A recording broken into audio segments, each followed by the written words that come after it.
Okay, this meeting of the Planning and Zoning Commission of March 8, 2023 will come to order. We need to take a moment of silence because our chairperson, Chairman Spidell, is having a rough fight right now. And so we'll have a moment of silence right now.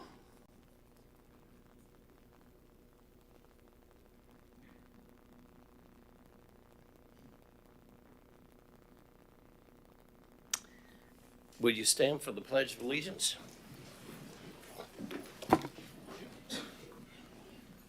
pledge allegiance to the flag of the United States of America and to the republic for which it stands, one nation, under God, indivisible, with liberty and justice for all.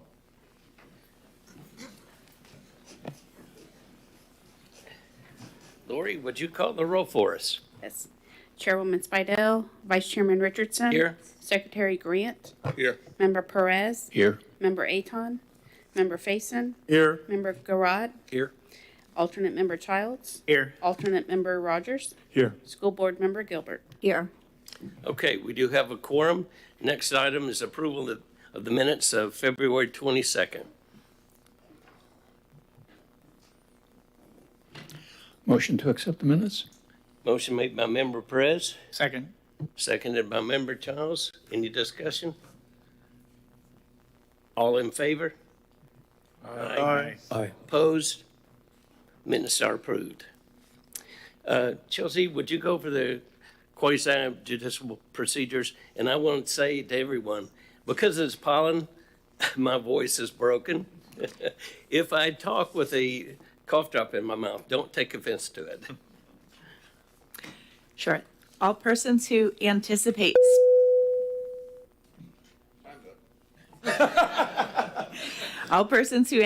speaking on any public hearing item must fill out an oath card to be heard on that agenda item and sign the oath contained thereon. These cards are located on the table near the entrance to the council chamber or may be obtained from the recording secretary. This meeting will be conducted in accordance to the procedures adopted in Resolution Number 24-1997. Those speaking in favor of a request will be heard first, those opposed will be heard second, and those who wish to make a public comment on the item will speak third. The applicant may make a brief rebuttal if necessary. A representative from either side, for or against, may cross-examine a witness. Anyone who speaks is considered a witness. If you have photographs, sketches, or documents that you desire for the commission to consider, they must be submitted into evidence and will be retained by the city. Please submit such exhibits to the recording secretary. Okay, we don't have any consent agenda items. We don't have any old business, so moving to new business. Item A, Getty. Thank you, Vice Chair. The applicant, Kimberly Rosenka, on behalf of the property owner, Gregory J. Nelson, is requesting a small-scale comprehensive plan amendment, SSA, with rezoning on approximately 3.31 acres of land located southeast of I-95 and State Road 406. The request is to change the City of Titusville Comprehensive Plan future land use designation from conservation to commercial high intensity and rezone the same portion of the property from the open space and recreation OR zoning district to the regional commercial RC. Findings and recommendations. The portion of the property subject to this request contains wetlands and a water body that is less than 5 acres. To address the comprehensive plan conservation element strategy 1.6.3.2, the applicant submitted an environmental report and an email from the St. Johns River Water Management District, stating that various portions of the on-site wetlands may be scored by UMAM scores of 3, 4, and 6. Consider approval of the comprehensive plan future land use amendment from the conservation land use to the commercial high-intensity future land use category on the portion of the overall property as illustrated and described in the land use ordinance and as consistent with the comprehensive plan and more specifically with conservation element strategy 1.6.3.2. And last, approve the rezoning from the open space and recreation OR to the regional commercial RC zoning district on the portion of the overall property as described in the rezoning ordinance, as consistent with the commercial high-intensity future land use category of the comprehensive plan and rezoning criteria described in section 34-40 of the land development regulations. I did want to point out one specific section, and this is on page 14 of 144 of tonight's agenda, the general information section. I'll read aloud. According to the applicant's environmental assessment, there are 6.66 acres of uplands on the property, 3.56 acres of surface water, and 1.46 acres of wetlands. The following statement is the applicant's narrative and justification for the land use amendment and rezoning. The owner is requesting zoning of 3.31 acres of a surface water wetland area, large wetland, to commercial high intensity and regional commercial RC. The applicant stated that the large wetland area was originally a sand mine dug by the owner's family many years ago. This rezoning will allow continuity of zoning and use of the entire 11.68 acres of property of the owner's property as commercial, along with the approximate 28 acres of residential land south of the commercial land. This will also provide a visual impact to the historical entrance to the city. The intent of the owner is to redevelop the site to create an infill mixed-use project with commercial uses on the commercial zone property and a housing development on the residential land to the south. Access to the entire 39-acre mixed-use project necessarily needs to be east of the gas station along Garden Street, not part of the owner's property. Currently, the 3.31 large wetland traverses two parcels. One with a 1962 house cannot be utilized due to the location of the designated wetlands. Both properties are accessed by one driveway along Garden Street. Because of the proximity of the large wetland that traverses both parcels to the boundaries of the entire property, access to the land behind the gas station is impossible without mitigating the wetland. Not all of the large wetland will be mitigated, but as site planning and engineering have not been completed, the amount is undetermined.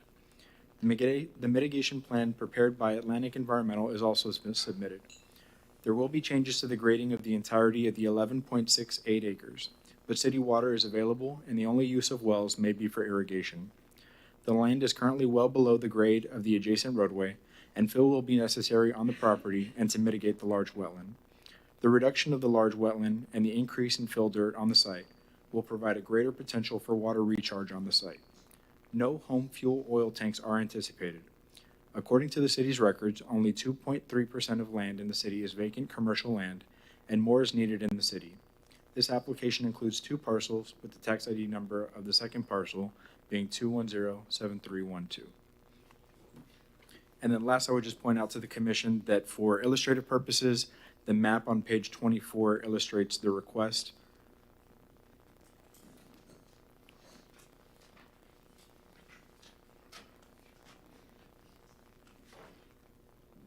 On the left-hand side is the existing future land use designation. The red is the commercial high intensity. And then the green is the conservation future land use designation, which is entirely enveloped by the commercial high intensity. On the right-hand side is the request, which would change the designation of the entire property to commercial high intensity. Thank you. Any questions of staff? Would you point out, we had some questions how at last meeting 2 weeks ago, why portions of the environmental report were redacted. You explained it to me. Now I understand it. Could you explain it to the rest of the commission?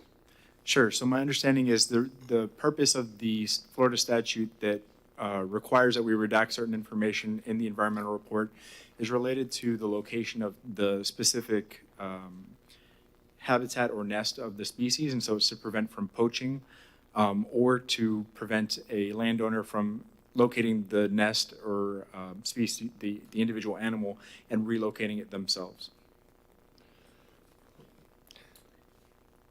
Yeah, Mr. Rogers. I'm afraid I have quite a handful of questions. Again, pardon my ignorance because I'm the newest member here, but what I'm looking at here in the green, that's the only part that's designated RO. Is it just the wet part that's designated RO? Yeah. So the city in the 1980s used the National Wetlands Inventory map to widespread across the city label certain areas that were shown on the National Wetlands Inventory map as wetlands with this green color, which is the conservation future land use designation, and the OR, which is the open space and recreation zoning. So you've got two layers of regulatory categories. Right. The area may not entirely match the wetland or the water body. The area can be seen on the aerial map on page 23 of 144, although not very clearly. It is kind of zoomed out. So to answer your question, it is approximately in that area, but it doesn't delineate that area 100%. And the large rectangular parcel that's off to the side there, that's part of this piece in some way. I assume that is Mr. Nelson's residence, Correct. Or I don't know about his residence, but that is part of his property. part of his property. And is Mr. Nelson in the audience this evening? The representatives. Yeah. Okay. So my understanding is that the property to the south, directly to the south of this entire parcel, is also owned by Mr. Nelson or Mr. Nelson's family. And that is what is hoped to be developed in the future, the 28 acres that will hopefully become subdivided at some point in the future. That's correct. So in effect, what we're being asked to do is really here provide a sort of an access corridor ultimately to that land. Whether this property can be used, which by the way, I'm not saying is unreasonable, but this property, whether it is used or isn't used as commercial development, may be more or less important, but the fact is that without this change in designation, there will be no access to that other property for the future development purposes. That's their intent, is to allow access and also to allow for that area to be used for commercial purposes. Okay. It just to kind of like get it all out, what struck me was, after having listened to, what's the name of the big development down there on the causeway? Tranquility. With this third, 30% rule regarding recreation and open space, it seemed to me that what we actually have with this 11 acres is a third of the ultimate full piece of property. And I wonder if it wouldn't be possible to use that entire piece of property as a sort of a green space and again, I'm maybe talking completely out of school here, well, which is kind of funny because I'm a teacher, but like if this were to be developed later in the back, I wonder if there mightn't be. I brought some stuff tonight, and I don't know whether I'm even allowed to hand it out. Member Rogers, I'd just like to clarify real quick that the 30% that was being discussed with regards to tranquility Yes. was related to the code's requirement that master plan developments provide 30% of open space and recreation areas that Yes. could be considered like a playground or Right. and other things. What we're talking about is the open space and recreation zoning category, which is a zoning designation that allows certain uses. So it's a little bit different, sounds similar. Yeah. But I understand your point as well that there could be some considerations for open space amenities in the site. Okay. But at this time, this property is not really considered an open space amenity property. Only the green part, only the water part is so designated. Only that area is currently zoned open space and recreation, but that's separate from the open space and recreation requirements for master plans. That's an entirely different section. Okay. I think maybe I'm going to close my mouth. Thank you. Member Faison. Since I've been on this board, one of the things that has always come up is protecting our wetlands. And as I look in the aerial photo that you sent us, there's currently water there. And from what you read, the applicant is considering backfilling that, basically draining it and backfilling it to make it usable.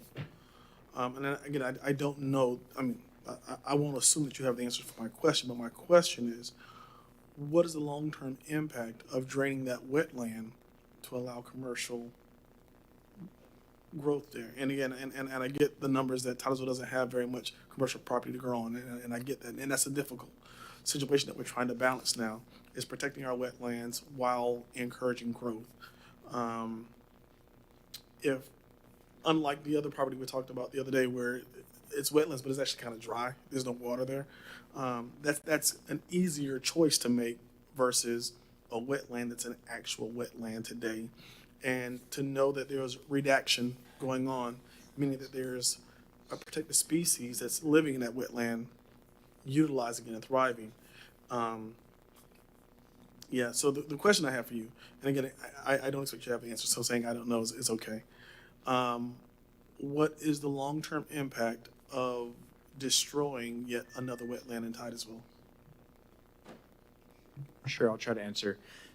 First off, I want to point out that the redacted information doesn't mean necessarily that there is a protected species at that location. There could also be foraging habitat that a species may use, but the specific animal may not be in that area based on the information. The impact to filling a wetland or filling if you remember, the applicant described this as what was previously a borrow pit, that they had excavated some sand in the past, and it has since, as a depression, has collected water and formed a wetland. But by filling that area, that then takes away the carrying capacity, storing capacity for stormwater runoff. And so additional storage elsewhere may need to be what's considered compensatory storage. If this area is in a floodplain, when you dig out a certain area of floodplain, you have to provide compensatory storage, meaning another area that can store stormwater. And so that may be an option in this case. I like that answer. Mr. Childs. Do we know when this area, since we were talking about it was they were digging up sand mining or whatever it's called. When did we zone it? Do we know when we zoned it OR conservation? Do you know when that actually happened? I believe it's in 1993 with the citywide rezoning. Let me see if it's on the city's online zoning map. 1 second.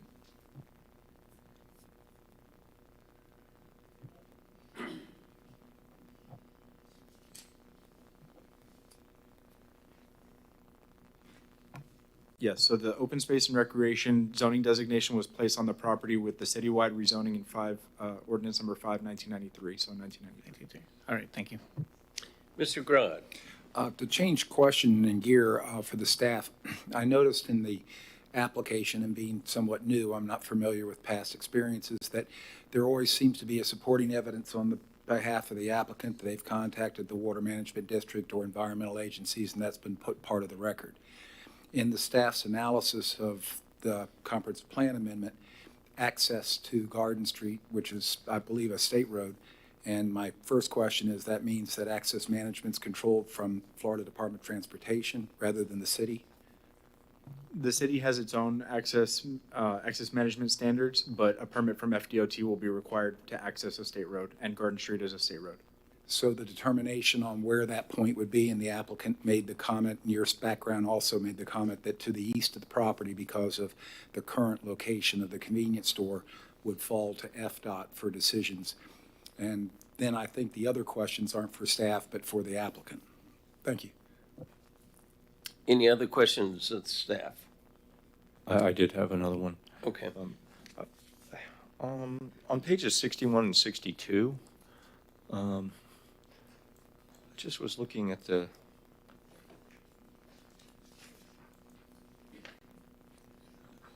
this layout, which I didn't quite understand. Was this some old proposal for the property?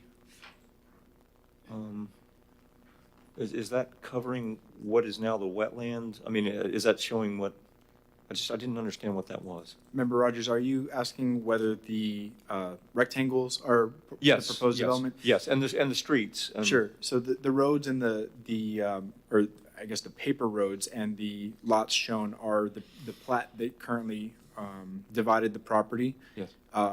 There's a Titusville Fruit and Farmland plat that divided up a lot of the city. Okay. But a lot of that hasn't been developed. And Okay. so most likely this applicant will come back for a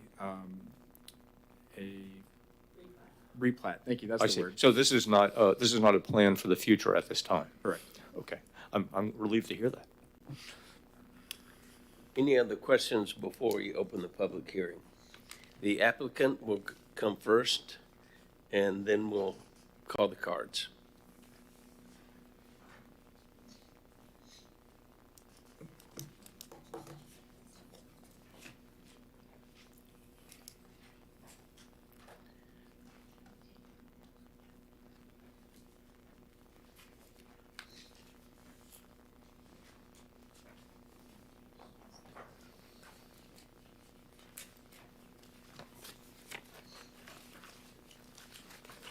Thank you.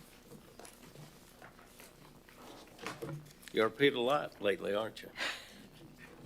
At least I wasn't here till 3 o'clock in the morning last week. 4:30 one time, but not 3 o'clock last week. Good evening, Chairman Richardson, members of the Planning and Zoning Board. My name is Kim Rosanka. I'm with the law firm of Lacey Lyons Rosanka in Rockledge, Florida. I'm here on behalf of Greg Nelson, the owner of the property. Mr. Nelson is here as well if there's questions that need to be asked directly of him. Rodney Honeycutt, the engineer of record, is also here to answer questions and to give a presentation. John Shepard, the environmentalist, was planned to be here, but he is ill. He did not, like very ill, a stomach flu type thing. So we do have a prepared statement he sent to Rodney that will read it and then will be submitted into the record. So I did provide a package to you. I'm going to go through it a little bit, but I want to first give you where we're going. We're going to talk about where this property lies, how it transformed from vacant land to what is there now, and why these comp plan and zoning requests have come before you. If you look at page 1, that gives a clearer overview, I believe, than what's in your package. And this is from Google Maps. It's from 2021. And I put in the outline there with my best estimate of the ability to do so. And you can clearly see the Shell gas station, Garden Street 95, 3425 Garden Street, that's referenced. That's the house that's on these two parcels. That's actually the eastern parcel. That's about 2.3 acres. And then the western parcel is the larger, almost 9 acres. And that lake pond structure is somewhat there in the middle. And that is causing the access problems for not only the commercial property, the 9 acres, but the 28 single-family home acres to the south. It has no independent access to the south. Also, just to let you know, beyond that is the 300-acre Silvestri property that's almost all wetlands that is going to be very difficult to ever develop. So that will probably stay in conservation for a long time. Page 2, that is the property that has the house on it, the 2.36 acres owned by Mr. Nelson. It shows that the house that was built there was in 1962. The larger parcel, the western parcel, stated as vacant commercial land, is the 8.79 acres, and that's on the western side. This property was purchased by Mr. Nelson's father, Mr. Edward Nelson, from the state of Florida in the late 1940s, early 1950s after the war. I hate to tell you what he paid for it, but it was $600 back then. Mr. Nelson, Edward Nelson, started Nelson Concrete business and was in full operation years before President John Kennedy said the U.S. was going to the moon. That was Mr. Nelson's statement. That statement was made in 1962. Edward Nelson sold the concrete business to Raker Concrete Products in October of 62. The Nelson Homestead was built in 62, and that's where Greg Nelson, who's here today, grew up. He was there, grew up, watched the construction, the excavation of the sand pit, and lived there and saw the ongoings from his house. If you look at page 4, that is from the early 50s. That shows the actual excavation of that pond. And you can see that it was a sand pit. See the old car? It's a pretty cool old photographs. He found this in some of his dad's old old documents. The Nelson's business actually supplied most of the older subdivisions in Titusville with the concrete foundations and the concrete block for the walls. All of the older schools, bridges, and pioneer foundations for rocketry and buildings at Cape Canaveral Rocket Complex were built with sand from the Nelson property that we're discussing here today. If you look at page 5, that is from 1960, 1961 as the house is being built, and it shows the filled-in pond. Clearly, there's no vegetation. This is clearly a man-made pond. You turn to page 6, that's an article from the Star Advocate from 1967, and it says, typical of lakes in the North Brevard area, the home of Mr. and Mrs. Edward Nelson, West Garden Street. And again, in 67, it was still a pond with sand around it, hadn't developed vegetation, hadn't become a wetland at that point. As mentioned in the application, and as you'll hear more from Rodney Honeycutt, this lake blocks the proper ingress and egress to the 9 acres and the parcel to the west, and the 2-acre parcel to the house. The request today is to create consistency in the land use. If you look at page 7, you'll see what you've already seen in your packet, but this is from your zoning and future land use maps. You've got this little green, we were calling it kind of a peanut, in the middle of the commercial high intensity. And you can see how it overlaps the property boundaries, making it very difficult to access either of those properties and also the property to the south. So this small-scale amendment in zoning is to create consistency in land use and zoning and to allow development of the 11.68 acres to allow appropriate access to this commercial property as is not available from Garden Street, and to allow for access to the 28 single-family residential property directly south. The request is for changing the land use and zoning on 3.31 acres. So when Mr. Shepard did his report, and it said a little bit more than that, that was an estimate. We later had a surveyor come out and actually delineate it, and that's in your package. I believe it's at page 62 of 144. And that's where the surveyor came up with the 3.31 acres. This will add 3.31 acres of commercial land to the city's inventory. I've been here several times. You all keep rezoning commercial land to residential. So there's going to be a dearth of vacant commercial land in the not distant future, most likely. So as I said, page 7 is the future land use map. Page 8 is the zoning map. Again, these are in your packet. These 2 documents are documents we showed to those of the community meeting. So I wanted to show them to you as well.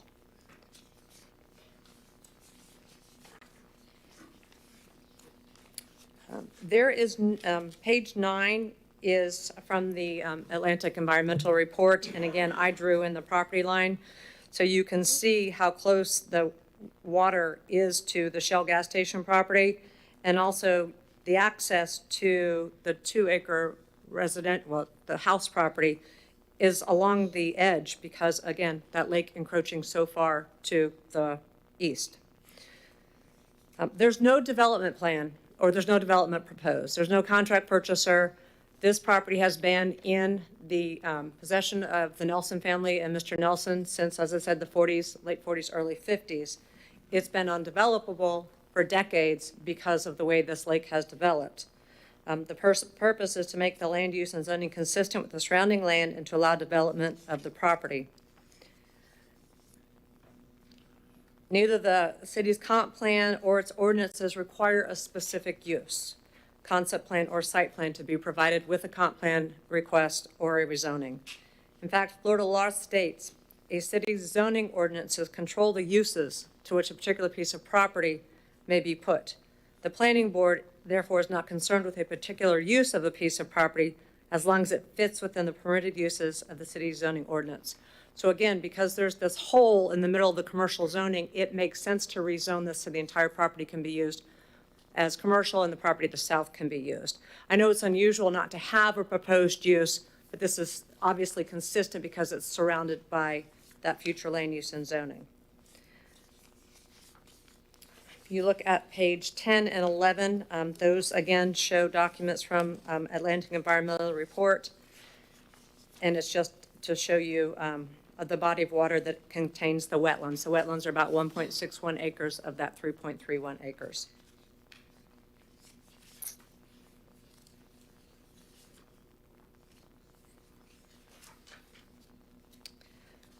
The community meeting was held on January 13th of 2023 at the Titusville Public Library. 49 invitations were sent out. Approximately 15 people attended.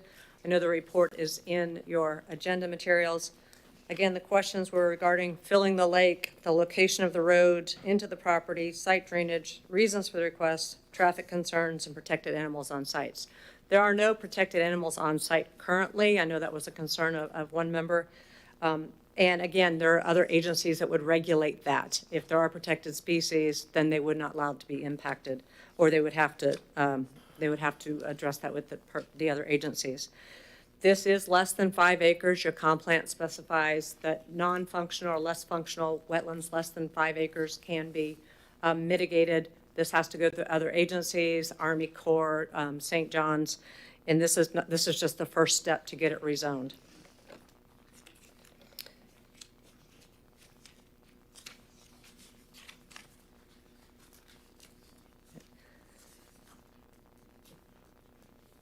There, Mr. Faison, you had asked a question regarding the long-term impact of destroying this pond, and Mr. Honeycutt will address that for you. And if there's particular questions, I know you had one of these rezoning of wetlands last month for Ms. Kirk. It was the property to the west of and south of 50. It was for a hotel, and in that case, that was truly a functional wetland. Again, low functioning, just like this one is, but it was truly a wetland, and there was questions about whether it had connectivity to other wetlands. This one clearly does not. This was a man-made lake that became a wetland because it was a lake for so long. It had wetland criteria. This was not a zoning that was requested by the applicant. As Mr. Galindo stated, this was done by the city in 1993. And it has stayed that zoning since that time. It was a massive rezoning by the city at that time. Also in your packet, starting at page 12, is Mr. Honeycutt's resume. I put that in there if you don't know him to show his experience and expertise. And the last page of the packet is Mr. Shepard, who had intended to be here. He's the one that did the functional analysis test where it came up with the 3 4s and the 6s. According to your staff report, that's low functional or less than low functional, and not ideal wetlands, not ideal functional wetlands. So with that, Mr. Honeycutt will speak. I will come up and give a summation at the end of the hearing after the public speaks, unless you have questions for me at this time. Just a quick question. I noticed something in the documents that said that there's some sort of restriction on the property. Nothing can be done until June 29th, 2026. What is? It was. I'm unaware of that restriction. I don't know what that's in the staff report. Page 76. It appeared to be something possibly from maybe the property being passed on from the previous owner. Mr. Nelson, do you know anything about that? Come up here.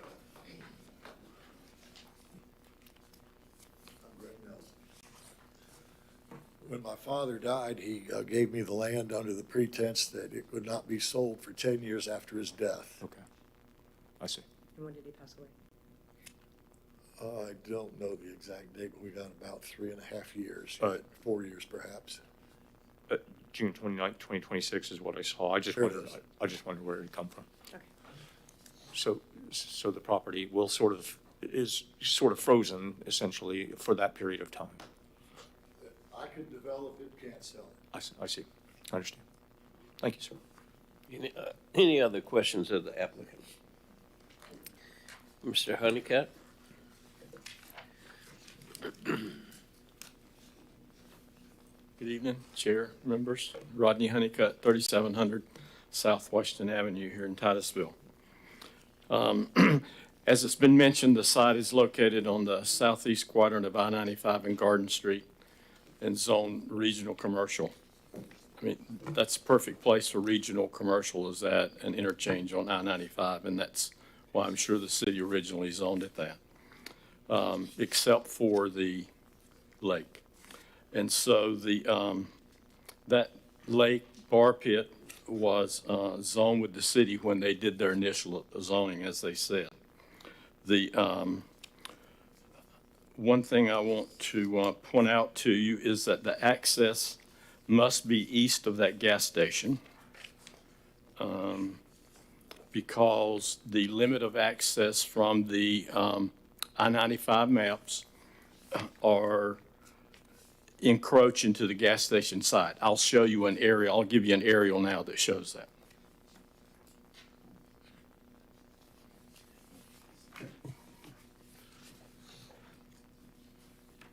I'll give you my copy. Actually, I don't.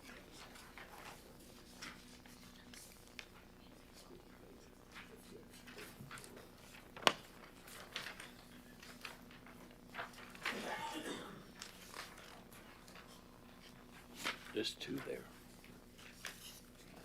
So that's just to show you that the access must be on the east of the gas station.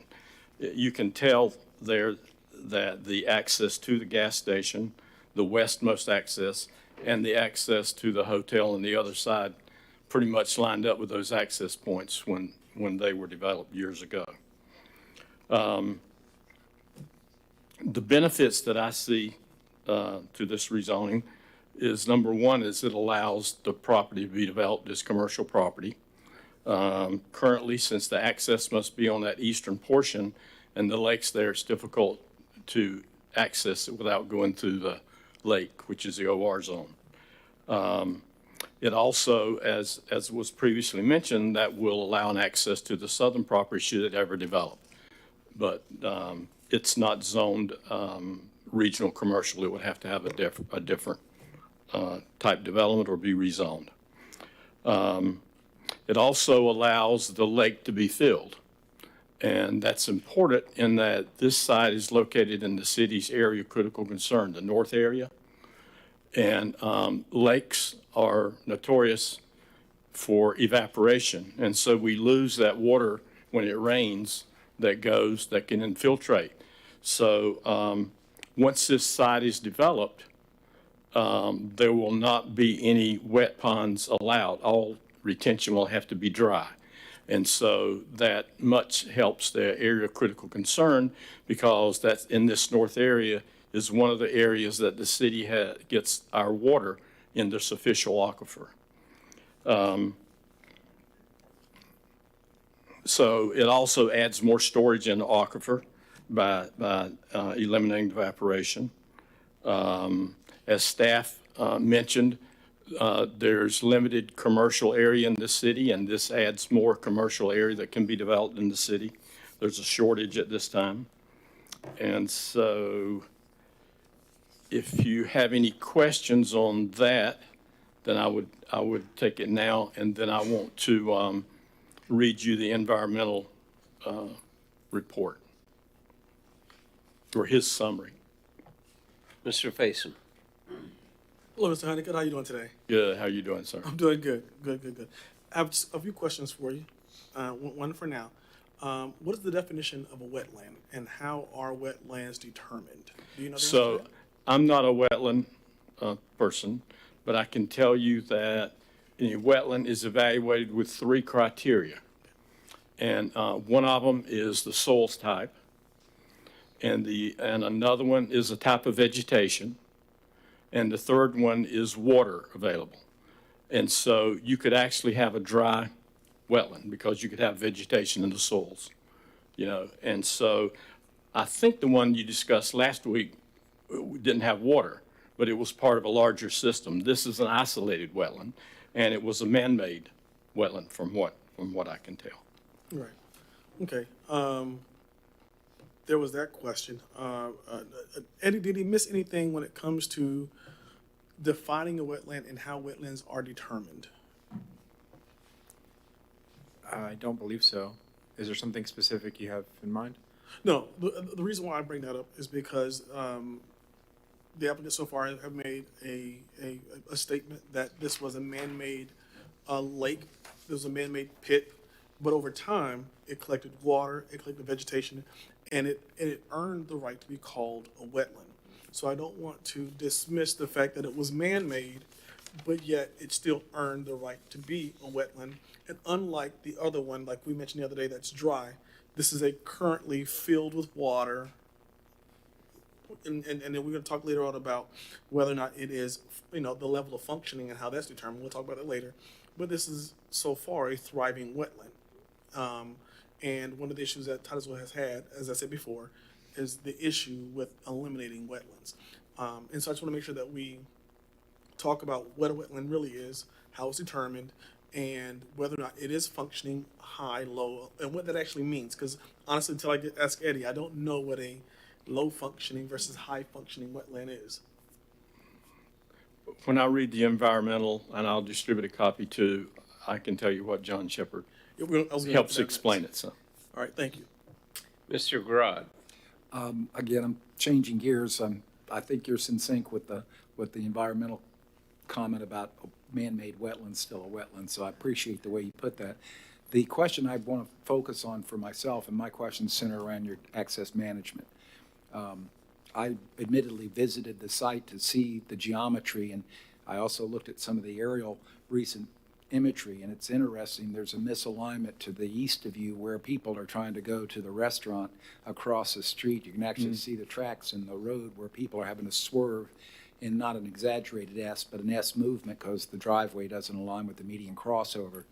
And your portrayal of where this line is on what you gave us to look at is the access management limitation in the proximity to the deceleration exit ramp to I-95 and conversely the deceleration entrance ramp to northbound. And I can see where the driveways line up for that convenience store, and the twin driveways are dangerous. In fact, by just visiting, I had the coincidence of trying to exit on the northern, or I guess the western driveway when someone was turning left from the eastern one, and the point of conflict was pretty obvious, and that was just coincidence. So I am focused on where the driveway access to this mixed-use development with commercial and residential is. When I look at where you could do it, it seems to me it's going to be on the very far eastern side, and it would typically be for a divided highway. It would have to be a substantial interchange improvement. It can't just be two bullnoses and turn right. There'd be a deceleration on that, I would believe, and I hope you can address that, what you're anticipating.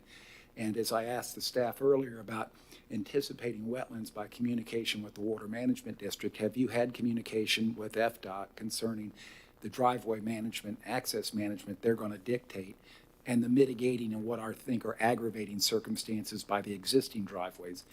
Has there been any discussion with resolving it in a bigger picture, or is there any hope that maybe there could be a resolution where the whole parcel, including the convenience store, could have a better access management? Frontage roads come to mind, or other concepts. Have you looked at any of that in your preliminary look? So I've not had a discussion with DOT on this. I would, my guess is, and I'm just guessing, that if there was, there'll probably be a right in and right out. It's possible they may let a left in at a new access point only. But I doubt there'd be a full intersection where you could leave this site and go left.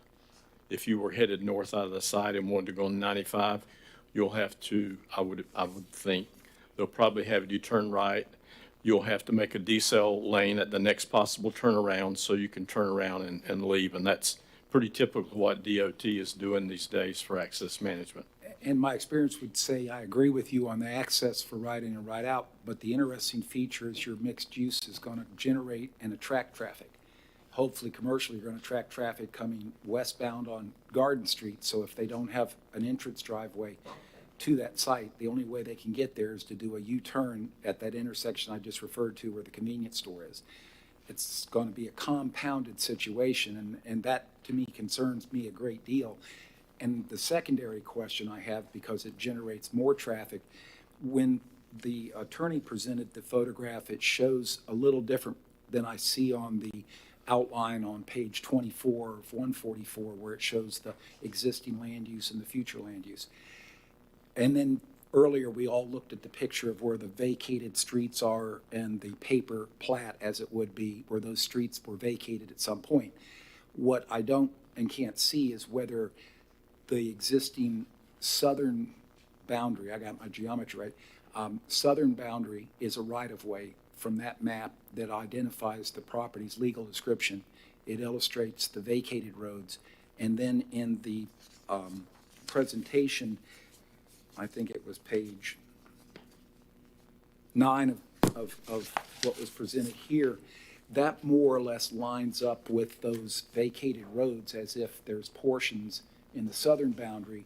And the purpose of my inquiry is then that would envision that either through public road dedication or some convenience of that nature, private roads with access easements, it would provide access from the property to the south. And that potentially is a residential area, which then compounds the number of trips generated out to this driveway. And that driveway alignment's the most critical thing that I have questions about. And so we don't have a site plan. We haven't even started. Certainly DOT has strict guidelines, and they will have to be followed because a permit will be required by DOT.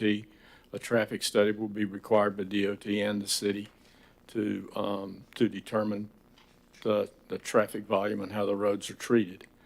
And so that's the only access to the site. And so they will work it out, but it'll probably be costly. I understand, and I also recognize that the current land use and the zoning would permit development, which would compound existing trips, and there'd be new trips, more trips. And all of what I just described could happen based on the existing land use and the existing zoning, not having a site plan. I'm just questioning the access into this property will be a delicate design to not make it become a dangerous intersection. And I just go back to my comment that it seems pertinent that when you have environmental concerns, you contact the Water Management District and you present some evidence of communication. In most of the 2 applications I've seen in my limited time, that's been a predicate for environmental concerns, and I respect environmental concerns, but on the other side of that coin is a traffic concern that seems pretty obvious to a layperson like myself, and I question whether it might be an advantage to make sure what you're going to see come about regarding FDOT's determination of turning movements in and out of the site. Waiting till the site plan, it seems a long way down the road, but then the owner's got time. You've got till 2026. But I mean, if this rezoning comp plan amendment is approved, I mean, that'll be one of the next things to work on, is how do you get your access to help plan the site. I appreciate the answers. I just want to put out there for everybody's digestion that that's, I think, a pretty important issue for the change, which limits development currently, but accelerates development's potential if it's approved, and be ready for that question's answer in the near future. Yeah, I would say filling the site and the access will be the challenges on this site, yeah. A good word to describe both. Yeah. Thank you. Mr. Rogers. Is there any way to keep, is the plan to fill all of the pit or all of the water areas? Yes, when the site's developed, it would be to fill the lake. And I noticed that, and I don't quite understand this, but there were 3 different kind of scores given to the water bodies on the property. There was a 3, a 4, and a 6. And I understand the 3 and 4 are kind of a lower grade and possibly not exactly viable wetlands, and I don't even know what that means. But the 6 was maybe a little more functional. Can you tell me which part of the peanut is the 6? So when we get through with mine, I'll read you the environmentalist, and he goes into more detail on that. Okay. I guess I'm just asking, is there any room for preserving the 6, but maybe losing the 3 and 4, or is that will that be part of your presentation? Or there's not any part of the presentation to preserve. Okay. I'm not an environmentalist, but I can pretty much tell you that when you and this has occurred over the years with the Water Management District, and there's even been legislature to change it. But a man-made pit. Yes. The actual lake part doesn't have much value. The water but from the water's edge to the top is where they call the littoral zone, and that's where wetland species grow. So Oh, I that's see. the more valuable, I would think. Okay. And, okay, that probably answers my question. Thank you. Any other questions? Thank you. Are you through? I'm going to read the environmentalist now, if that's okay. How much of it are you going to read? Because, It's one sheet. I think I need to read all of it, okay, if that's okay. Let me make sure I have. we my didn't get that in a packet. No, sir. So this is the summary that the environmentalist Okay. submitted in lieu of his attendance tonight. Correct. He texted me about 4:30 and said that he ate something today that messed his stomach up and he couldn't make it. He's sorry. I said, can you please write something, give me something? So that's what this is. I hope he designated where he ate it. He told me where, but we're televised, so I won't mention it.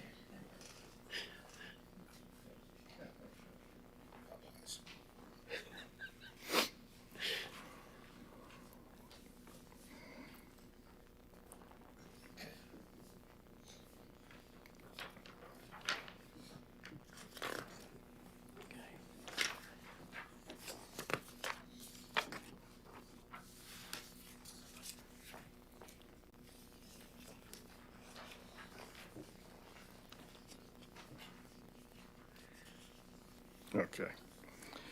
So I'm just going to read it. You can follow it. And it said, the 3.31 acre area in question is an isolated man-made water body that was excavated sometime between the late 1950s and the 1960s. St. Johns River Water Management District treats water bodies of a certain size, typically over an acre, as providing some kind of ecological value or functionality. In October 2020, the environmentalists met on site with the Water Management District to review the functionality of this area. Functionality is gauged by the state by completing the state-approved Unified Mitigation Assessment Method, known as UNAM. Ms. Christine Wenzel of St. John's agreed that the northern portion of the pond classified scored as a 4 in location landscape, basically how the area interacts with its surroundings from an ecological perspective, a 5 in water environment. This rates the hydrology of the system, and a 3 in community structure. This is the vegetative component of the system. UNAM judges these 3 criteria: location, landscape, and water environment, and community structure on a scale from 1 to 10, 1 being the worst, 10 being the best. So out of a possible 30 UNAM points, the northern portion, 1.10 acres of the water body, scored a total of 12 out of 30, suggesting its functionality is 40% of a very good wetland system. The southern portion, 2.21 acres of the system, was provided a 6 in location landscape, a 6 in water environment, and a 4 in community structure. As such, the southern area of the water body scored a total of 16 out of 30, which suggests its functionality is 53% of a very good system. Estimating that the northern portion of the system encompasses 1.1 acres and the southern portion encompasses 2.21 acres, and utilizing the UNAM scores previously agreed upon, we estimate that the impact of the system would realize a functional loss of approximately 1.62 units. As such, the applicant would propose to compensate for these impacts by purchasing 1.62 credits at a mitigation bank within Basin 18. And that's the way I'm reading. I'm just saying now, the St. Johns River Water Management District has you to mitigate within the same drainage basin as your wetland is in. The same basin that the project site is located. Currently, Farmington Mitigation Bank is proposed to be used to provide mitigation, a portion of which falls in Brevard County. The mitigation would cost approximately $202,500 for this wetland.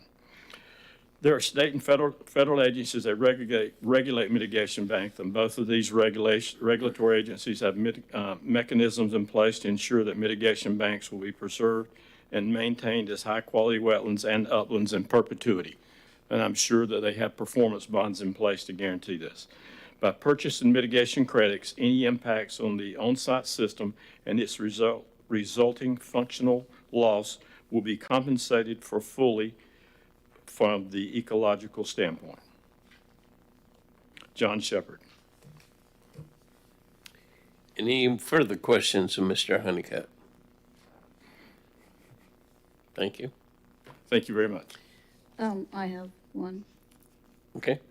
So I've noticed that to the east of this are several, there's a couple developments, all of which are residential dwellings that were probably constructed after the pit was dug. Yes. So I was just wondering now, as, you know, it's a watershed at this point, and if any thought was put into that, like how that's going to affect drainage in that area? So If that's explained in what you just said. that would be addressed in the site planning process for development of the site. Okay, so right now, we're gonna fill it in, but we're not thinking of the drainage issues yet. So, well, I can just, when the site is developed, if there is off-site drainage that goes onto the site, the developer will need to design that into their system. Vice Chair, if I could add some clarity. The request tonight is not authorizing the work to begin. This is a policy decision. Should this future land use designation change from conservation to commercial high intensity? When the applicant starts work, they do need to get a site permit where engineering is reviewed. Understood. Just wanted to point out that, you know, that should be a consideration at this time. Thank you. Any other questions? Thank you. Thank you. Lori, how many cards do we have? Possibly one. Al Barrett, were you talking on this one? I thought I recognized you. My name Used to is be on Al council. Barrett, and my address is 265 Umis Drive. I'm not in Fair Glen, but my son-in-law and daughter and my two grandchildren, big importance there, live right behind this property.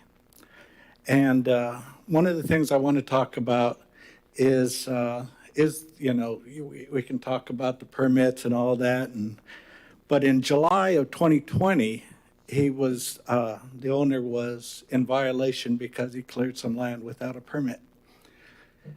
And then I would like to encourage you all to look at the property, because west of on his property, he's been clearing land. Has a permit been taken? I doubt it, because that's wetlands. So we can talk about, you know, all the rules and permits and things like that. But he's got big equipment. He can do whatever he wants to with that. He's got, well, you know, he's got a lot of big equipment. He clears land, and he's cleared land since my daughter and son-in-law bought the property in the last year and a half. So I would encourage y'all to do that. The other thing, good questions about the entrance. On the other side of Garden Street is the kids coming out of Astronaut High School. That is already a dangerous area. And so, you know, it's going to be, when we have something, whatever it's going to be really a dangerous area with people coming out of Fair Glen, people coming out of Astronaut High School, Garden Street, which they're not going 40, you know, they're getting ready to get on 95. They're going pretty quick. And if they're not stopped at the light coming off of 95, well, they're going pretty quick as well. Thank you all. And I appreciate you all, especially Mr. Richardson, of serving on the communities. I did several committees in the 1990s, and it takes up a lot of time and energy. I appreciate y'all. Thank you. Thank you. Chairman. Yes. I wanted to, I kind of noticed that too. I was looking at a version of Google Maps that had shown the area, and I don't know what year it was, but it was greener in that area and also kind of south of it. But then you can see where there's been some clearing since that picture was taken, which I don't know when it was, but there's no permit needed for the city, right, to do any. So I know there's like you need a permit to do any development on a wetland, and you got multiple for us and for the state, and but is there any requirement for doing anything on a property that might affect a wetland? So tree removal, like clearing of the land, yes, a permit's required, and the city won't issue a permit for just to clear a property. You have to have development, you have to be requesting a development permit to develop the site. Okay, but was there a permit done for anything on the property? Not to my knowledge, and so if there is clearing activity happening, we need to know about it, and that notification needs to be sent to code enforcement, or the planning department can relay the concerns, but I haven't received any. Okay. Point made. Anything else? Next card? No more cards. No more cards.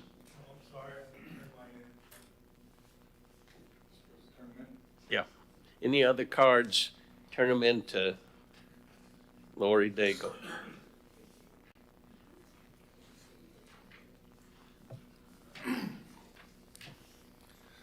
I guess Name and address Scott for the Sharon. record. Okay. date of birth, Name and address for the record. 22 Fairglen Drive. And Kim has already told us that the Nelsons have used this property for years.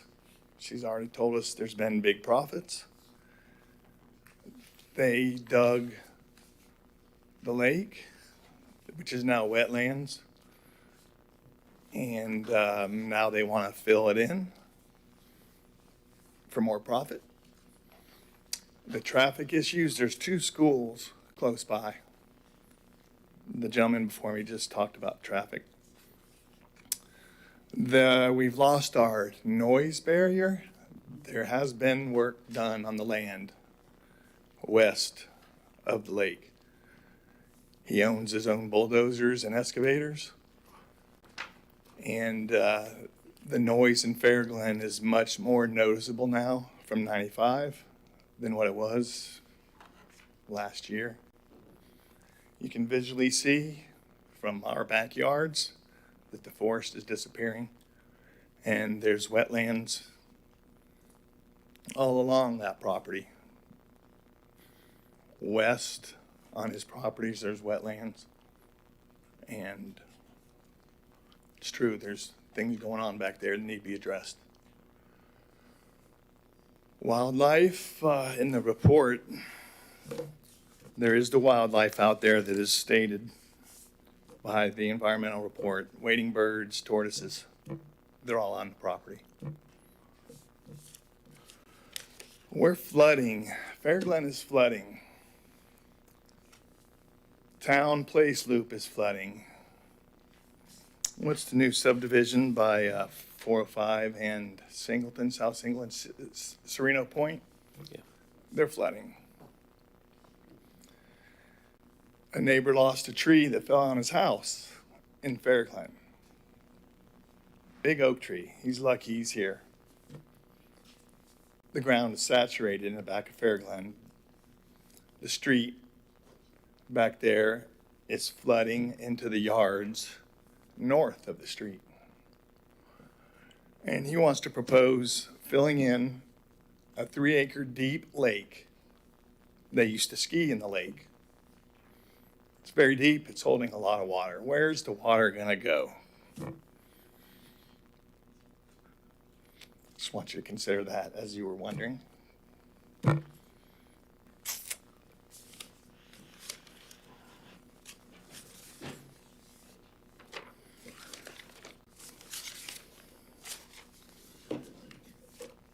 I also talked to, Sir, how many more minutes do you need?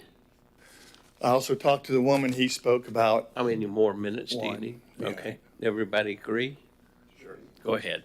I spoke with a representative from the St. John's Water Management, And we talked about the mitigation. There's been no engineer on the site to discuss the effects of filling that in and the mitigation. And that's also in print. So there's been no engineer on site to approve that. So thank you for your time. I appreciate Any it. questions? Thank you. Next card. David Sinsong. Good evening, David Sisson, 47 Fair Glen Drive. How long do I have? 3 minutes. It may be extended if you need more. Thank you. I don't think I'll need more. Great point, and a great point about the traffic. The traffic there is already dangerous. I hear sirens there every day, several times a day. You've got all kinds of activity of 95 onto Garden Street, off of Garden Street, northbound, southbound. You've got a school just under the viaduct, and you've got a school, the Astronaut High, right across the street. Got Publix right around the corner and a couple of gas stations there. Right now, it's not a real big issue, but it is quite dangerous leaving Fair Glen to get out onto Garden Street because the traffic crests the hill going about 40, and then just 200 or 300 yards away, you're trying to negotiate that, but you don't have quite enough room to tuck in there, so you got to make sure you can cross the eastbound and gain access to the westbound if you're wanting to go west. It's not a great place. So if you did do this, at the very least, there would be a traffic light going in there. I'm also quite concerned that there would not be enough room to put an off-ramp there or a deceleration lane to get access to the property. The distance between the gas station and the current access, and you can see that little white scar going around there, it's a pretty short distance. And there's also quite a pitch from Garden Street down into that pond. I'm kind of surprised that there wasn't a pond before because it's a pretty low spot. That's about all I got to say. Any questions? Thank you. Thank you. And that, I'm the neighbor that had the tree fall down. Oh, it is always flooded there. It stays flooded for 2 months after the hurricane. The road down there was full of Sir, you have to speak at the microphone. I believe we're downhill from the property in question, and we consistently have standing water for weeks at a time. And I've only been there a year and a half. I've seen the water standing for a month, maybe more than a month, maybe 6 weeks from Ian through Nicole. I know that was exceptional this year. But neighbors that have been there longer than me said it's been flooding even worse before, going back into the 60s and 70s. And I know that it's encroaching that way. It's also coming from some development that happened east of us, and it's coming back in that way. So if you're going to develop west of us and east of us and south of us, and we're down here, we're going to flood. Mr. Perez. Just one question. Hello? Oh, I'm sorry, that was my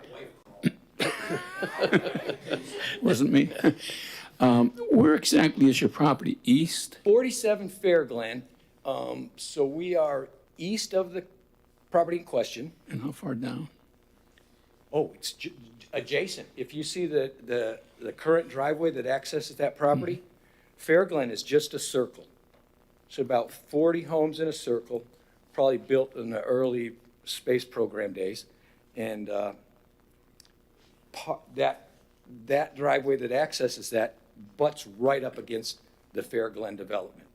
And I'm kind of down, I think, down at one of the lower places there, because I'm all the way in the back of the circle. And there's a bunch of swamp behind us that goes over to Singleton. Kind of a whole big wetland area there. You guys are looking at a little smaller picture, but maybe if you look at a little bigger picture with some elevations, you might get what I'm talking about. Thank you. Thank you. Thank you all very much for being here, too. Appreciate having the council here. Thank you. Any other cards? No, sir. Okay. Ms. Rosenka. Thank you, Mr. Richardson. I'd like to address several of the comments made by you, the council members, board members and from the public. First, I do want to point out on page 9, FDOT has all of this. They've already taken that. So they already have the lanes and the turnaround lanes and decel lanes available for new development. So that would be a right-of-way permit with FDOT. So there, that's something that would be addressed again at site plan. We have no site plan, we have no development plan. But what you should know is there's already 9 acres of commercial high intensity there and 9 acres of regional commercial. There's questions about the functionality and whether or not there'd been contact with St. John's. On page 42 and 43 of your packet, Mr. Is it Gerard? Gerard? Yes. That is the communications that Mr. Shepherd had with Christine Wenzel and her response. She was on site. So St. John's has been on site. There's been an informal review. The formal review is not required by your code, your technical manuals, or your comp plan at this stage. But this was to get an agreement of the functionality and of a mitigation plan. That's what your technical manuals and code require. So that has been done. And this has been going on since 2020. This is not something that's just brand new. And that was part of the issue, was trying to get the survey for the site plan. You may remember the rights. They didn't have really a proper survey because it's hard to get a wetland survey. So there has been contact with St. John's. There's no requirement that an engineer comes out. They did agree on the functionality of the 3, 4, and 6. By your staff report on page 18, it explains what those mean, Mr. Rogers. A 7 is a moderate. Condition is less than optimal. So we have a 6, which is less than optimal. We also have 3s and 4. 4 is minimum level of support. So these are not especially functional wetlands. With the Kirk rezoning, the expert there said they were low to moderate wetlands, and you all had no problem with that. And those were in the 7s. There was at least one that was in the 7. So the fact that it's wet or not wet doesn't affect the functionality. It's a component of the functionality. So that is where your code and your comp plan comes in and says if it's not functional and can be mitigated, they should be allowed to mitigate it. It's private property rights. Regarding traffic concerns and access, again, we don't have a plan. We're just trying to make this consistent so we can get an access. Right now, there's not current access to that western parcel or proper access to the southern 28. That picture I did give you, and just to remind you on page 2 of the aerial of the Google Maps, that does show all of that wetland area behind Fair Glens. And there's, again, it's the Silvestri property. It's 300 acres, almost of all wetlands, and it's south. And that is a very functional wetland. This 3.31 acres does not connect to it and has low functionality. There is no evidence that this zoning was placed there to limit development. In fact, this was placed here due to the 1988 National Inventory Map and the city's decision to go ahead and just overlay everything that was on that map in 1993. Regarding clearing, that is an issue not in front of you all, whether there's clearing or not clearing. I will tell you there has been some fires on the property. There have been transients on the property. So some of that was because of that. Mr. Nelson did tell me that. And I know that there's quite a bit of invasives. I don't know if the city requires permits for invasives or not, but he did say there were invasives that were on the property as well. Scott, I didn't catch his last name. I never said they made big profits. There's no evidence they made big profits back then.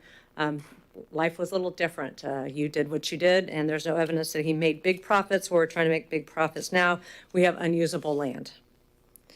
As to the flooding is not an issue because we're not in development stage. We're not in permitting stage. We're not in filling stage. There's actually no known plan for this. So we don't know if all 3.31 acres are actually going to be filled in. It may be a water feature, but all drainage will have to be run through the city staff. And if there is drainage from this property going on to another property, it may be historical. And if it's not, there's remedies for that. You talk to the city and talk about why you're being flooded by others' properties. That's not the issue here.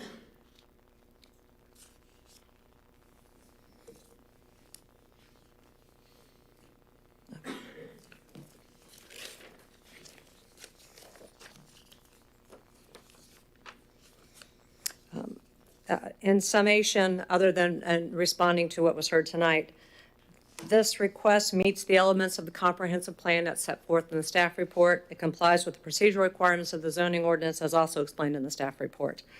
As to the zoning, the requested commercial zoning is the same and therefore it is compatible and the same uses would be permitted. The need for the comp plan rezoning is due to the insufficient access. As you've heard, there's no one here who said there is sufficient access. Again, it's not a functional or connected wetlands. It's not 5 acres. The scores of 3, 4, and 6 are less than minimal and less than optimal. A property owner is entitled to have his property zoned based upon proper zoning concepts without regard to one particular use, which the owner might intend to make. A zoning authority's insistence on an owner's specific use of a parcel constitutes not zoning, but direct government control of the actual use of the parcel, which is inconsistent with the constitutionally guaranteed privacy property rights. And this is from the 5th District Court of Appeal, which is our appellate district. So again, we have met the code. We understand the neighbors' concerns. We heard them. I sent out more information to them. That's why they had the full environmental report and you do not, because they asked for it and I gave it to them. We've been very transparent. We're just trying to make it so the project is developable in accordance with your codes. So we're just trying to make it consistent. With that, I'd ask that you approve the request as submitted. Any questions? Mr. Garrard? I just need to clarify myself. I apologize. My question wasn't about the existing right-of-way for Garden Street Estate Road. It was access, controlled access from the exit and entrance to I-95. Okay. And the existing right-of-way is sufficient for the transportation of the traffic that's there until it needs to be widened. My question pertained to the access caused by an attractor of traffic, the commercial development, a traffic generator, the residential portion. My question also involved the accessibility limited to this site, but providing it for connectivity to the existing rights-of-way that weren't vacated, envisioning that you're going to provide additional access to open more trip generation from more residential development.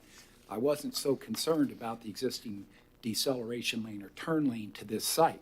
I was concerned about the traffic attraction for westbound traffic on Garden Street turning into this site and being directed, if the engineer of record mentioned they would do a right turn in, right turn out. Well, that means traffic that's going to be attracted, new traffic, generating trips are going to do a turnaround, a 180 degree at a very bad intersection. I was there, as I said, visited by coincidence. I watched it happen. It's something that exists. I think some of the audience mentioned there's existing problems.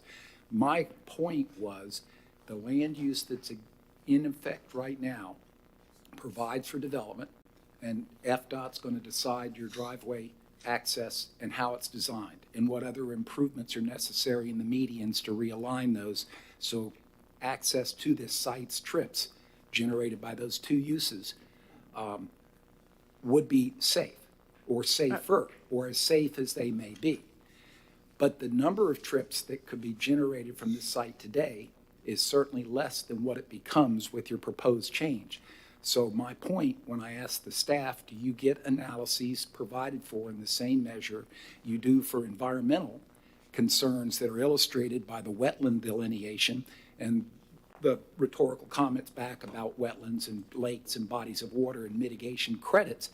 That's all how the game plays, and that's fine. My question was, should that be a consideration on traffic by approaching FDOT based principally on this is the land use and this is the estimated average daily trips are going to come here, and what is the FDOT's position on redesigning the Garden Street medians to promote safe turning movements? Me and myself, I would hesitate to think that we would direct traffic to do a U-turn into a shopping center that would seem to draw a lot of potential conflict points right in front of an existing convenience store wherein people are going to turn left to go west as they do now. So it just, in my humble opinion, is something that perhaps might be approached in the same method you would approach development of wetlands by contacting the Water Management District and asking, this is what we get, a very thorough analysis by the engineer, the environmental engineer, environmental scientist, of how they would approach it. You've got a pretty clear picture for the council here to see of we're going to have a non-functional wetland, but we're going to involve an area growing it, creating a connectivity of a wetland in the Farmington mitigation site. That's the way it works in my experience, and I think that's a good thing to know. I just question, shouldn't that apply to traffic generation and potential design of what you're going to see? For example, we would be told, yes, you'll only get a right turn in and a right turn out. And I think that's something to know. It's going to provide access in the site, and it'll provide exit from the site.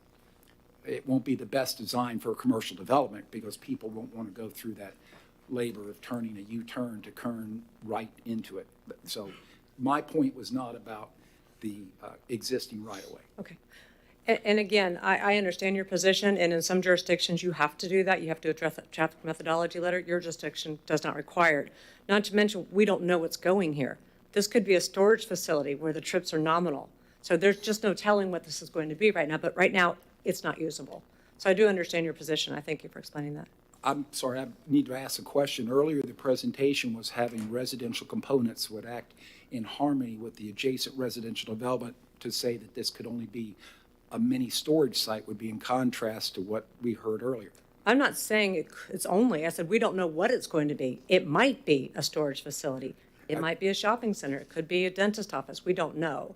It's commercial. Most of it already is commercial, the 9 acres. So that's what I said. We couldn't really do a traffic methodology not knowing what the use is.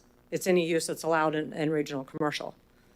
So, but I am quite sure your staff would look at that and FDOT would look at all of those problems that could occur with any development there. And they would have to do the concurrency analysis at that point. But we're not at concurrency analysis. We're just at the policy decision of whether it should be changed to high intensity, future land use and regional commercial. And we've given you the reasons we've asked for that. Could I just address one question for you, since you made the comment? This change, which we're evaluating, does increase the potential square foot commercial, number of residentials in a mixed-use design. It's a net increase over what it is today. That's what we're being asked to evaluate, correct? Correct, but that's not a all I component need. of your land development. Just make sure I understood what we're evaluating. Okay, Mr. Childs. I think you said on the property, there was clearing because of a fire and some homeless. Is that what you're? That's what I was told. It's hearsay from Mr. Nelson. There's a fire and okay. And there's some So transients that are setting fires. Right. Oh, okay. And I have one question for staff too. Do things like this? I know we evaluate these, but what's the criteria for like something like this to go to TEC first? But this didn't go to TEC first, right? Correct. There are certain applications that are required to go to TEC first. If the board has a current liaison, sometimes 2 liaisons, and so you could recommend that this go before the Titusville Environmental Commission. Oh, yeah. And for the applicant, I remembered. Did any of that clearing, do we know if that impacted the score for the wetlands? Or, do we know when the clearing was done? I don't have any personal No. knowledge. And again, it's really not relevant to this at this point. Also, too, I did want to point out, there are wetlands that are also on here. Did you see on page 10? These wetlands, those are not intended to be impacted. That's not part of the 3.31 acres. So, I don't know, but I suspect the staff's going to look into that at some point now. I that mean, it's I been made guess if we public. do like an evaluation on wetlands, I guess it's kind of important to know if there was any change due to something being done on the property, I guess. I mean, otherwise. Well, we it's wouldn't look all at it. been documented already. There's a survey already, so when it comes to development, if it's a change, it would be shown on the survey. Okay. Member Rogers. I guess I have a question for Chelsea. Just from a legal standpoint, I feel like maybe I just sort of got a whiff of grape shot there regarding private property rights and what the state has to say about zoning restricting private property rights. If we don't vote to support this zoning change, what are there legal implications for Titusville that we should be concerned about? The city's legal requirement for denying a request is that you have to provide in your answer or your motion, sorry, to the commission and to those listening, that there's a basis in the comp plan that this application is inconsistent with, that you would base your denial upon. So you need to have criteria that you find this application does not meet. And so your denial, if you were going down that path, would be based on a code or comp plan requirement that you see this project in conflict with.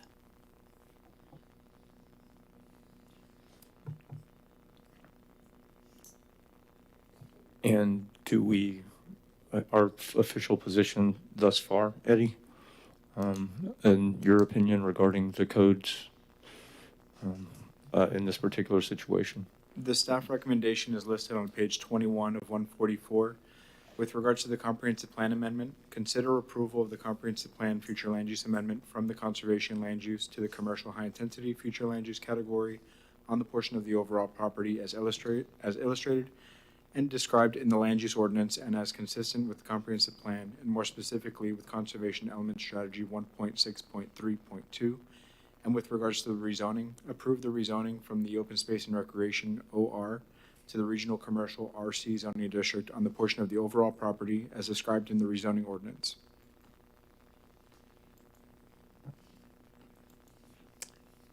Any other questions? Mr. Perez? Yeah, I'd just like to voice a concern because I'm not sure how it all fits in.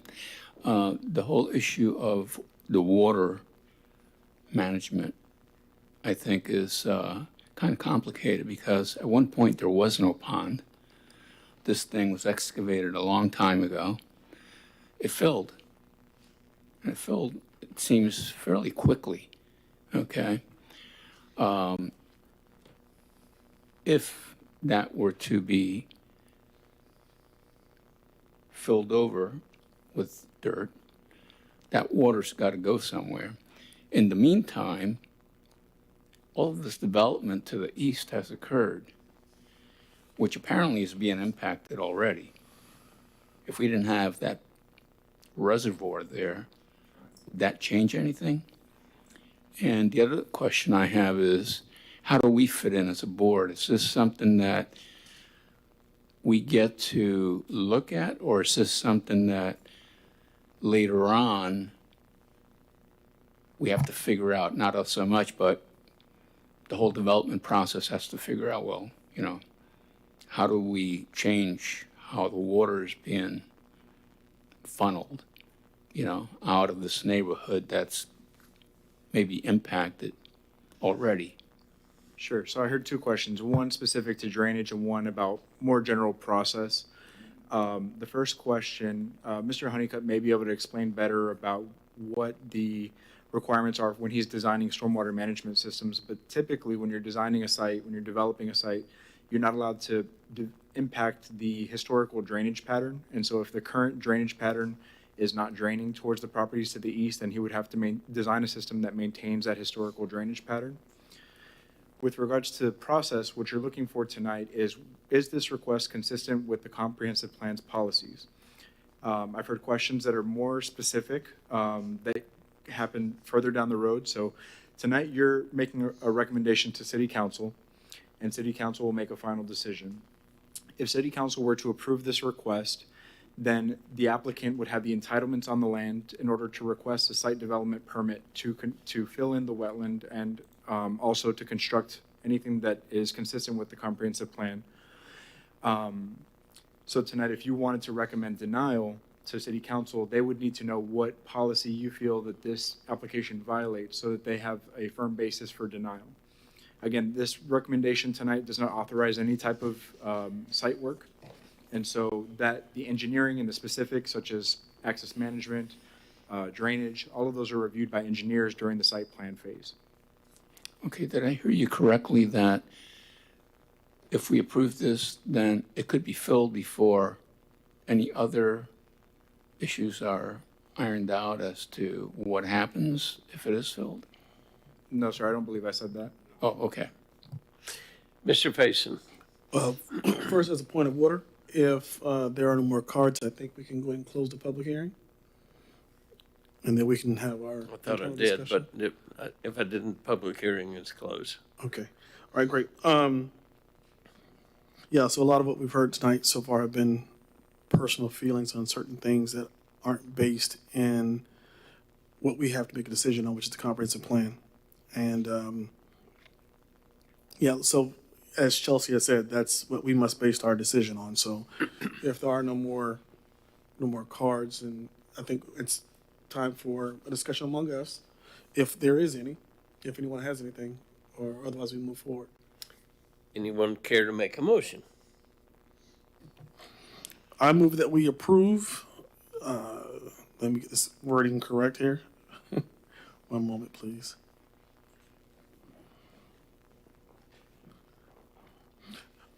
So I move that we approve comprehensive plan SSA 5-22 Greg Nelson as proposed.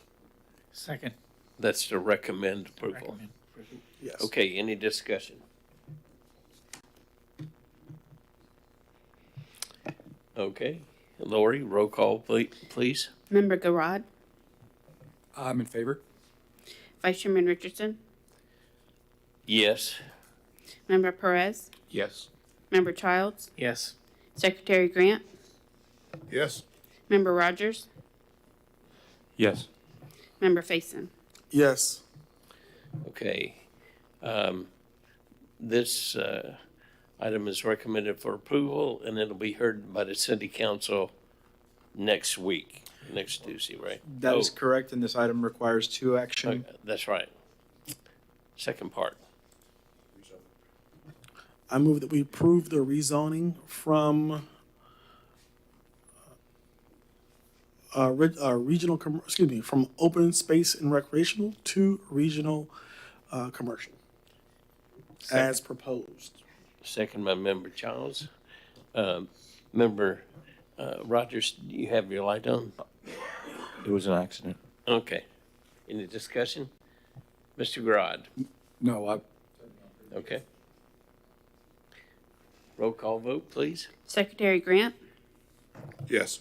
Member Rogers, Yes. Member Faison, Yes. Member Childs, Yes. Vice Chairman Richardson, Yes. Member Garad, yes. Member Perez. Yes. Any other motions?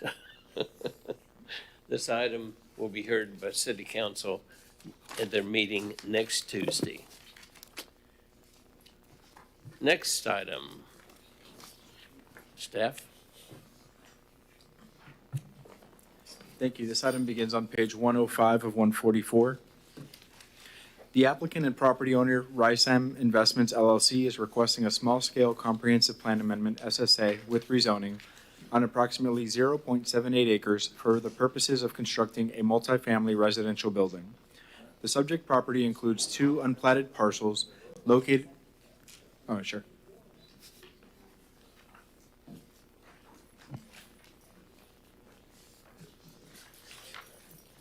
Go ahead.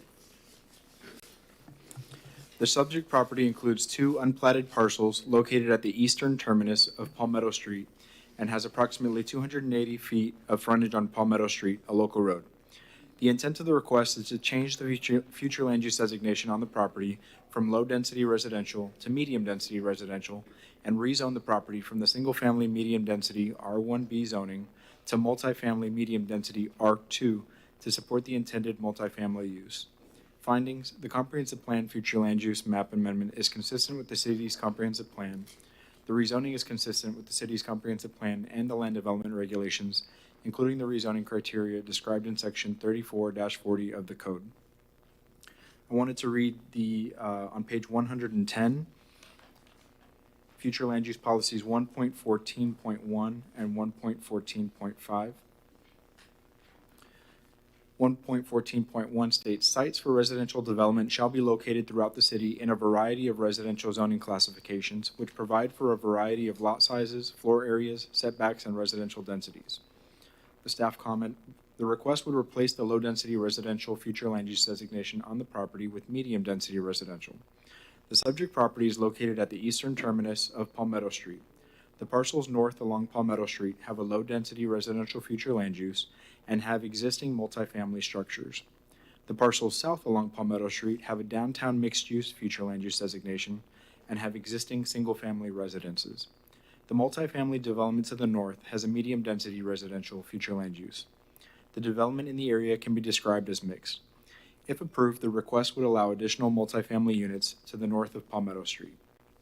And future land use element policy 1.14.5, medium-density residential uses, which have a maximum density of 10 units per acre, shall consider existing and proposed land uses to ensure compatibility. Further, such densities shall be located adjacent to at least a collector street unless located along Rock Pit Road. The staff comment, the amendment will permit a 6-unit multifamily development based on the proposed concept. The surrounding uses along Palmetto Street include single-family and multifamily residential uses, and the proposed use is compatible.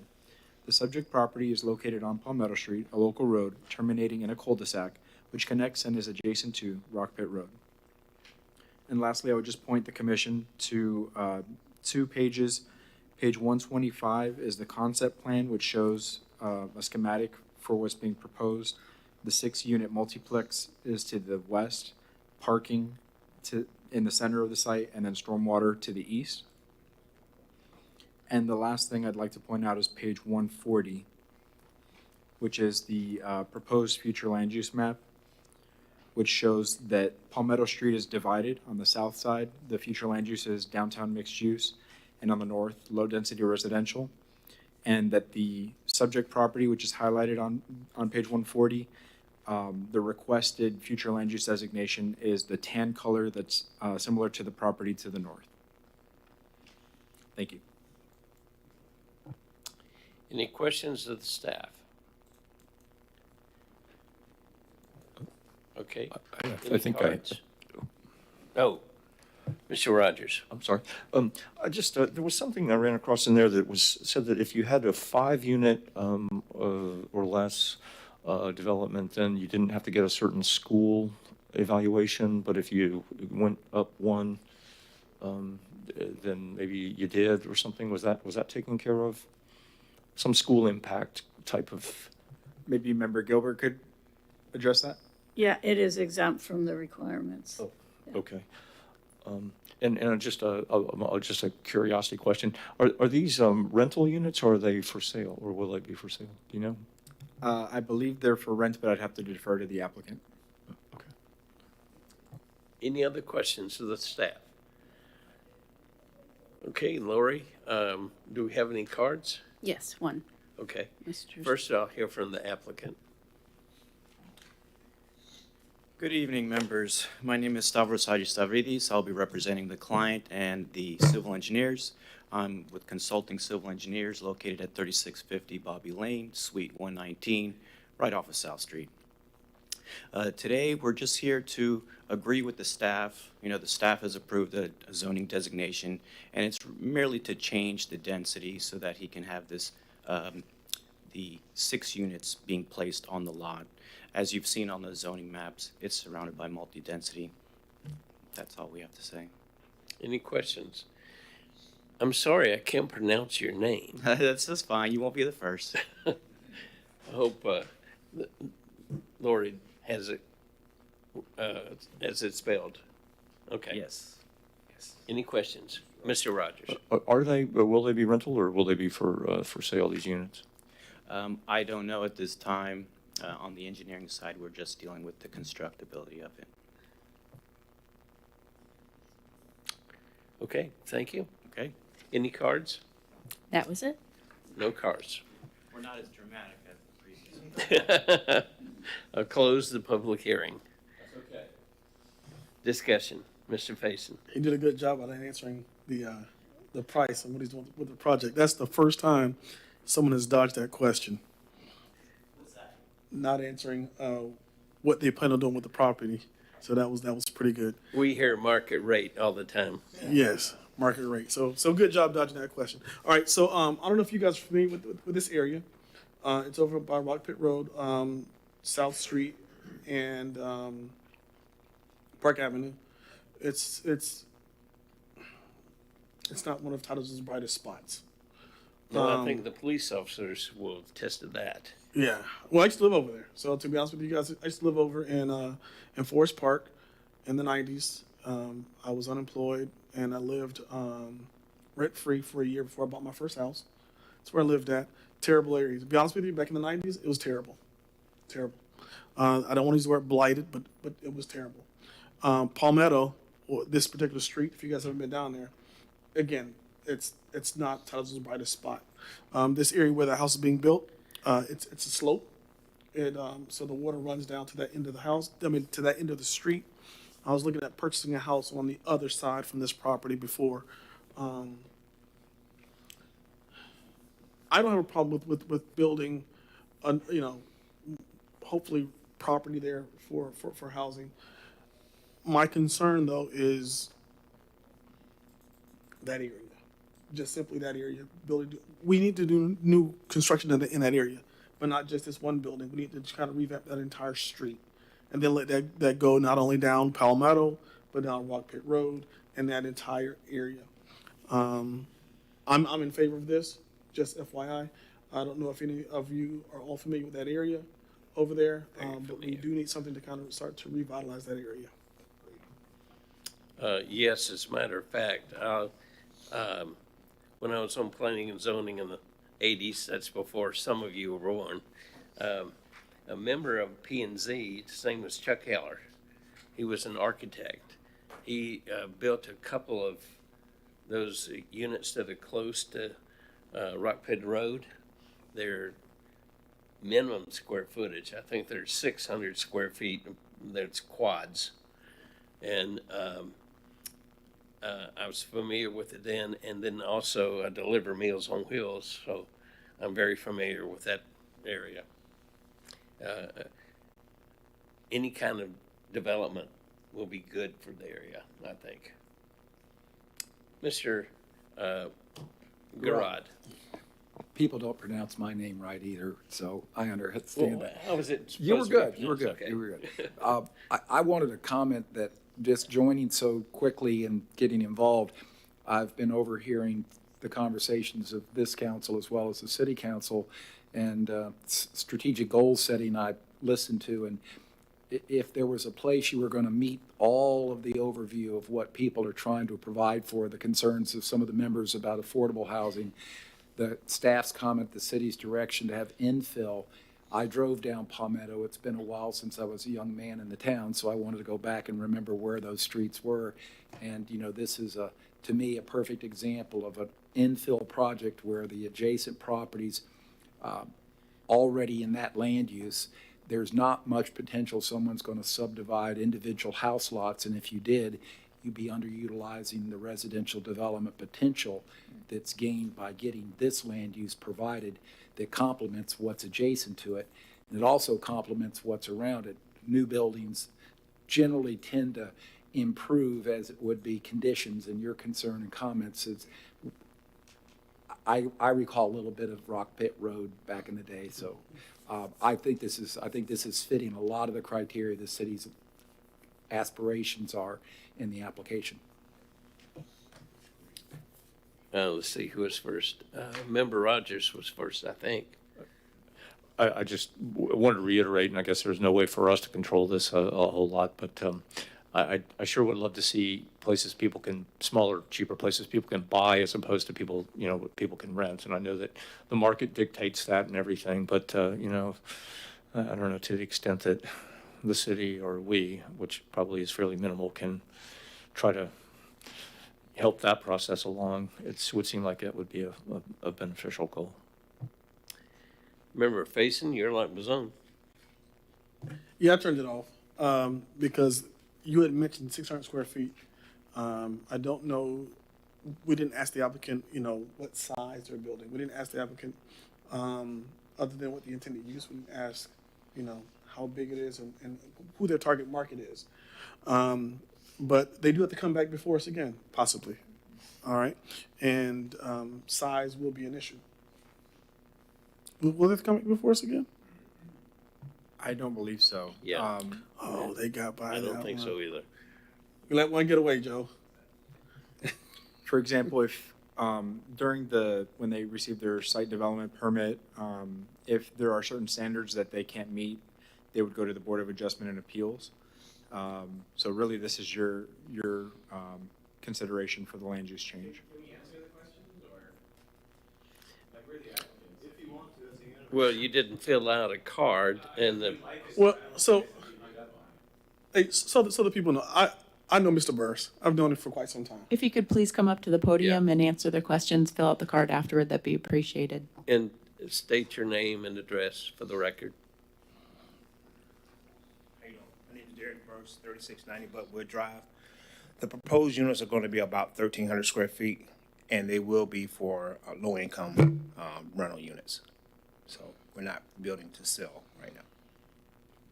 Very good. I'm done. And do you have a conflict of interest? No. Again, for those who may not know, I am very interested in affordable housing in the city of Titusville. I don't think that enough is being done. So when I see something, even if it's on Palmetto, that is building new affordable housing, you have my support. Any questions? Thank you. I do have one, actually. Yeah, go ahead. Is Mr. Burris? Yes. Mr. Burris, since this is your business, I assume you build, housing.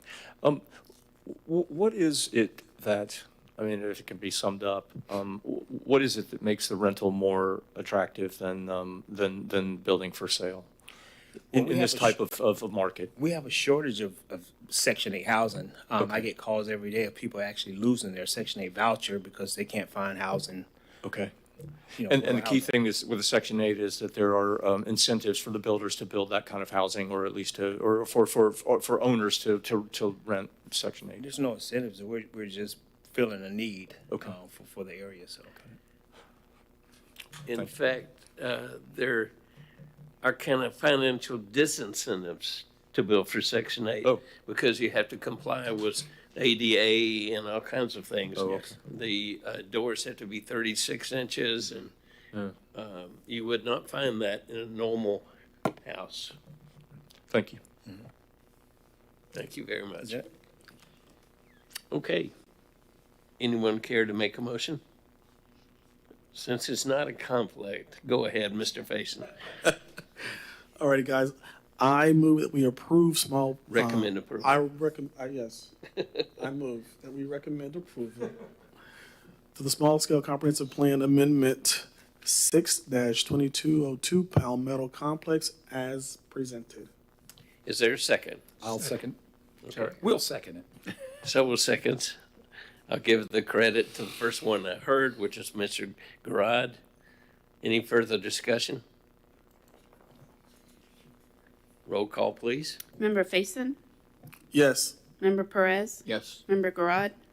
Yes. Member Rogers? Yes. Vice Chairman Richardson? Absolutely, yes. Member Childs? Yes. Secretary Grant? Yes. It'll be heard next Tuesday night. Is that correct, Eddie? Oh, it is a two-part also. Okay. March 14th and March 28th. Second motion, please.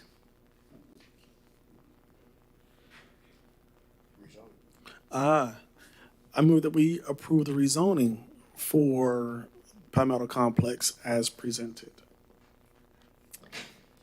Is there a Second. second? Second? Second by Mr. Perez. Any discussion? Maybe it should be, I move that we recommend to Yeah, approve the use zone. we got to remember to say recommend. I move that we recommend approval. Thank you very much. Strongly recommend. Roll call, please. Member Garrod? Yes. Secretary Grant? Yes. Member Childs? Yes. Member Faison? Yes. Member Rogers? Yes. Vice Chairman Richardson? Yes. Member Perez? Yes. Okay. That item will be heard March 28th at City Council. Next item is petitions and requests from the public. And city staff reports. I was only going to give an update on Member Spidell, unless I'll defer to you if you have an update. No, go ahead. So Member Spidell's her health has taken a turn for the worse, and she will likely be resigning in the coming days. So just wanted to let the commission know about that. And we have a card here that we'll have available if you would like to sign it before you leave tonight. Definitely regret that she won't be able to continue serving on the commission. And if there's any big change in what happens to her, I'm sure that Eddie or Chelsea or Lori or me will let you know. Okay? Is that all your report? Yes, sir. City Attorney, how's the baby? Baby is 9 months old today. Yes, thank you. No applause needed. You didn't hear what Member Grant said. Turn the mic on. There is an item that I had added to the agenda star on your desktops. You can open up the agenda star icon. There's 3 items there. The third one down is called Threatened Species Exemption. And I know Eddie did a great job of answering Vice Chair Member Richardson's question earlier in the meeting, but I wanted to show you that the legislature specifically says their findings in section 2 of this document. Have you all found it? Yep. Okay. I can email this document to you all as well, so you have it for your resources, but this law was just created in 2020. I did a little research several months ago when we, found out that this was applicable to our environmental reports, and there's not a lot of discussion anywhere in Florida League of Cities or elsewhere about how it's implemented, and so our city staff has been directed by my office to take a conservative approach and to redact anything that may be covered by this statute. So that's why you're seeing that in environmental reports that are presented to both this body and the city council. And I'm here to answer any questions if you have any on this statute. If there were, just say, for example, there were 17 bald eagle nests on the property and it was redacted, that might have an influence on how we might vote for this, right? I mean, so shouldn't we know that, or would we be told about something extraordinary that was? Any site-specific location information has to be redacted according to this new law. And so but can you see it? Yes, staff reviews it. Okay, so Staff sees it. reviews it and then staff redacts it. But then can staff say anything to us, like, well, there might be a potential problem here with protected species, or is that just handled in some other way?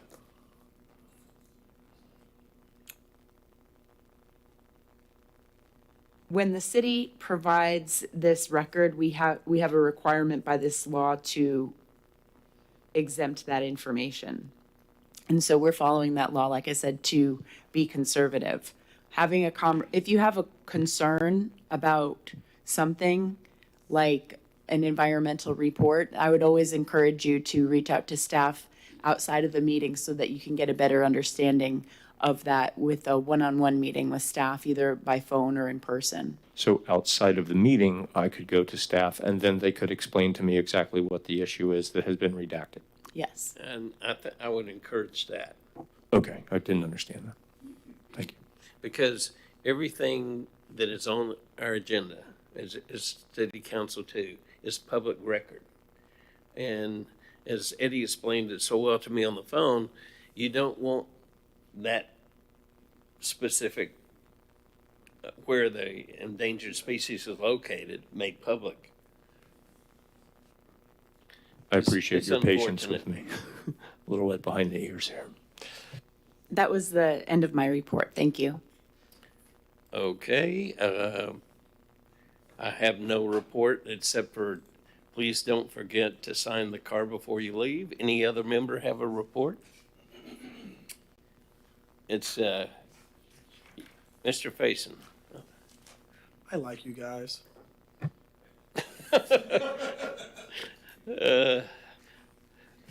No comment. I do too.